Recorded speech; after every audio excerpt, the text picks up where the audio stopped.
Welcome to the debate. Today, we're diving deep into something pretty fundamental, how we form habits and how we actually change our behavior. Getting a handle on this really impacts, our ability to live the lives we want. So we'll be exploring a central question. When it comes to sticking with habits long-term, what matters more, designing our external environment or cultivating our internal identity and willpower? I'll be making the case for, shaping our surroundings. And I'll be arguing that while environment matters, the real foundation lies in shifting our internal identity and building that inner resilience, that willpower. Okay, so my position is that the most reliable and really the most effective path to building good habits and getting rid of bad ones is all about deliberately, strategically designing our environment. By carefully setting things up so the actions we want to take are obvious, attractive, easy, and satisfying, we essentially work with our human nature, not against it.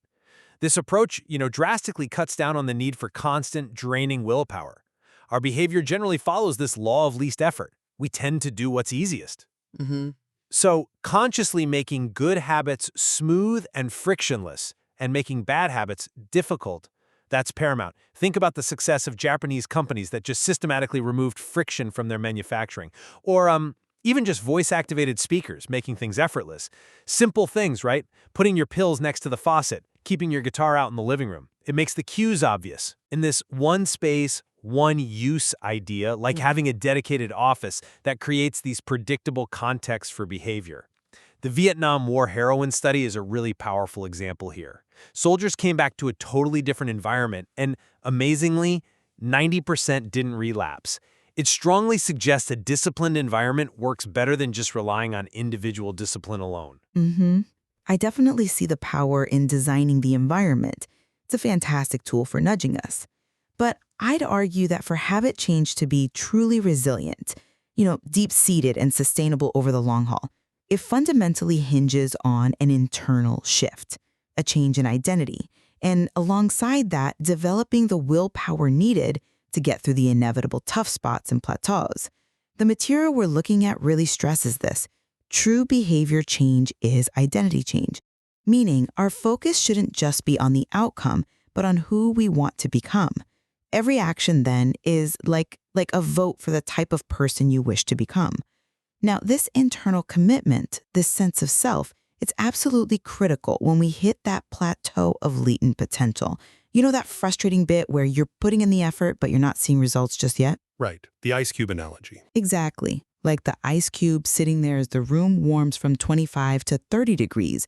Nothing looks like it's happening. Without that deep internal resolve, that belief in the identity you're building, lots of people just give up in that valley of disappointment. They quit right before things would have started compounding. And what's more, the text points out the greatest threat to success is not failing, but boredom. Professionals, unlike amateurs, they have this internal thing, this ability to stick to the schedule, even when it's dull, when motivation dips. That really highlights that sustained effort, especially through boredom, needs an internal capacity to just handle the grind. Relying only on external tricks, I think, risk creating sort of mindless repetition rather than fostering real improvement and eventual mastery. Okay, thank you for laying that out. We both agree habits are key, but it seems like the crux is where the long-term control really lies. My argument focuses on how environment design creates a system where good habits become almost, inevitable and bad habits practically impossible. It basically tries to bypass the need for that constant, exhausting willpower. We see this with things like commitment devices. Think about Victor Hugo locking away his clothes so he had to write. He physically changed his environment to make writing the only real option. Or Near AL using an outlet timer to kill his internet at night. These aren't really about changing deep identity on the spot. They're smart, one-time choices that structurally alter the environment. They make the good choice easy and the bad choice hard. And automating things like automatic savings plans, that ensures consistent positive behavior by just taking the decision out of your hands entirely. These structural environmental fixes mean you don't need continuous self-restraint, which, let's face it, is tiring and hard to sustain long-term. When your environment is stable and predictable, habits they thrive because The cues are consistent and the path of least resistance points the right way. It makes sticking with it almost effortless. That's a fair point about commitment devices, advocate, and they definitely work in certain situations. But I find it hard to square that idea of environmental inevitability with how deep-seated some habits really are. Like that story of Patty Alwal. Decades after quitting smoking, she gets this intense craving just from the cue of horse riding again. Right. The cue. Exactly. It shows that once a habit has been encoded, the urge to act follows whenever the relevant situation arises. This isn't just about an external nudge of failing. It points to something profound, often unconscious, internally encoded. So just changing the outside might not be enough if that internal cue-induced wanting is still really strong. Think about something like Alan Carr's method for quitting smoking. It doesn't just rearrange the environment, it works on internally reframing the cravings, changing the meaning of those cues, dismantling the desire itself. That seems to foster a much more resilient change because it's not totally dependent on having a perfectly controlled environment, which, life rarely gives us. An identity shift, actually saying and believing I am not a smoker, changes the internal landscape in a way that provides a much stronger defense against those old ingrained urges. I appreciate that point about the deep encoding. It's definitely a powerful factor. But let's shift gears for a second to just starting a habit, getting going.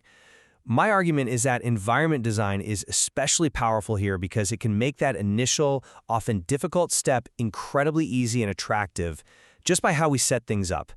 Take the 2-minute rule. It advises that when you start a new habit, it should take less than 2 minutes to do. It's not just a nice idea, it's a strategy to bypass that initial resistance, like just putting on your workout clothes or opening the book. Lowering the activation energy. Precisely. It removes that feeling of huge effort, making the first step almost trivial. It taps right into that law of least effort. And then there's temptation bundling, another really clever environmental strategy. This is where you pair something you need to do with something you want to do. Like that engineer Run and Burn who hacked his exercise bike so Netflix only worked if he pedaled fast enough. Or, maybe making those client calls you dread while catching up on news you enjoy. This directly leverages the brain's reward system, that dopamine hit from anticipating something good. The material notes, the greater the anticipation, the greater the dopamine spike. And that spike is a powerful motivator. So this kind of proactive environmental structuring helps get you over the initial hump without needing some deep wellspring of internal drive just to begin. Okay, making it easy to start is definitely useful. It lowers that initial hurdle. But I'd argue that true, sustainable motivation, the kind that lasts, often comes from deeper internal sources. It goes beyond just making it easy or pairing it with a treat. Think about the Goldilocks rule. It suggests peak motivation happens not when things are super easy, but when we're working on tasks right on the edge of our current abilities. That requires an internal assessment, doesn't it? A sense of challenge and engagement that's more than just external ease. We're most drawn in when things are just right, not too hard, not too simple, and relying too much on temptation bundling, while it might work initially, could create a situation where you only do the habit when the external reward is there. What happens when that reward isn't available or just stops being appealing? For long-term commitment, especially through those boring phases when the shine wears off, you need something internal, a kind of self-generated motivation ritual maybe, and a core belief in your identity as someone who just shows up regardless. That ability to push through boredom, which the text calls perhaps the greatest villain on the quest for self-improvement, that's fundamentally an internal quality, isn't it? I'm not entirely sure external motivation is always unsustainable, especially when we think about the depth of change and getting towards mastery. Environment design, by subtly changing cues and cutting friction, it fundamentally reshapes the whole habit loop on a systemic level. Look at that simple fly sticker in airport urinals. Yes. A tiny environmental nudge, almost invisible, but it guided behavior and cut cleaning costs by 8%. It wasn't about willpower, it was just changing the target, making the right action the default. It shows how these small, almost unnoticeable environmental tweaks can lead to significant, compounding improvements over time, potentially making you 37 times better in a year through consistent tiny gains. The goal is to make the desired behavior the most obvious option. This leads to consistent, almost automatic progress, without needing that constant conscious effort or internal struggle. It's about building systems where success is just the path of least resistance. And that allows for steady improvement that can, over time, look a lot like mastery. Okay, I see the point about consistency leading to automatic action, and consistency is absolutely crucial, no doubt. But I'd push back a bit and say that once a habit becomes fully automatic, especially if there's no internal reflection happening alongside it, it can easily slip into mindless repetition. The material warns about this. You stop paying attention to little errors. You just sort of assume you're getting better because you're gaining experience. And this can actually lead to a slight decline in performance over time, not real mastery. To get to elite levels, to achieve genuine mastery, the text says you need a combination of automatic habits and mindful practice that involves critical internal processes, reflection, and review. Think about the Lakers analyzing their CBE, consistent behaviors of excellence, constantly tweaking things. Refinement. Exactly. Or comedian Chris Rock testing jokes in small clubs, watching reactions, internally refining his material. That kind of self-assessment, that iterative adjustment, that willingness to critique your own performance, those are fundamentally internal jobs. They're what separate true mastery, which demands ongoing adaptation, from just habitually doing something because the environment makes it easy. An environment can make you do it, sure, but it can't necessarily make you master it without that internal critical eye.